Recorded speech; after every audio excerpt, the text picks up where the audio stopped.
مرکز مطبوعات وزارت کارهای داخلی تاجیکستان خبر داد که در بین کمتر از یک شبانه روز از شام 2 آگوست تا صبح 3 آگوست در قلمرو جمهوری در خوالینگ، ووسه و شهر نو با 3 صدمه مرگاور رخ داده باعث هلاکت 3 نفر، یک کودک 8 ساله، یک جوان 20 ساله و یک موش سفید 71 ساله شدند. از جمله 2 آگوست سال 2023 تخمینا ساعت 18:30 راننده автомашین بارکش تمغه کماز دوران سال تولدش 1986 ساکن شهر کولوب هنگام حرکت از سمت نوع خوالینگ به سمت شهر کولوب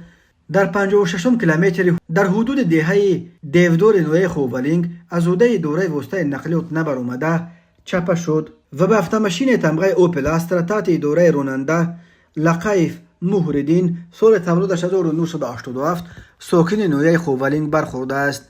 در نتیجه راننده автомашین اوپل استرا لقیف و مسافرش رجب افتویر سال تولدش 1989 ساکنان نوعه مذکور جراحت‌های جسمانی برداشته در بیمارخانه بستری گردیدند. مسافر автомашین بارکش تمغه کماز سفر خورشید سال تولدش 2003 ساکن شهر کولوب و امیدجان ایسوزاده سال تولدش 1990 ساکن همانجا جراحت‌های گوناگون جسمانی برداشته در بیمارخانه بستری گردیدند. سپس سفروف در بیمارخانه به هلاکت رسیده است. همین طور 3 آگوست سال 2023 تخمینا ساعت 2:00 راننده автомашین تمغه اوپل استرا حسینوف میروبان اسومیدینویچ سال تولدش 1983 ساکن نوعه ووسه هنگام حرکت از سمت نوعه ووسه به سمت شهر دوشنبه در حدود دهه بهارستان از عهده دوره واسطه نقلیات نبر آمده پیادهگرد نابالغ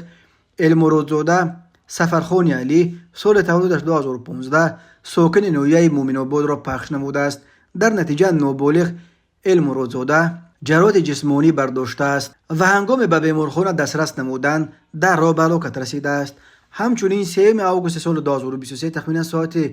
08:00 راننده автомашین تمغه اوپل وکترا رجب سوراب سال تولدش 1997 ساکن نوعه شهر نو هنگام حرکت در شورای دوشنبه ترسونزاده در حدود جماعت دیوت سبای نوعه شهر نو از عهده دوره واسطه نقلیات نبر آمده پیادهگرد براتوف بوبوگادا سال تولدش 1952 ساکن نوعه مذکور را پخش نموده است. در نتیجه براتوف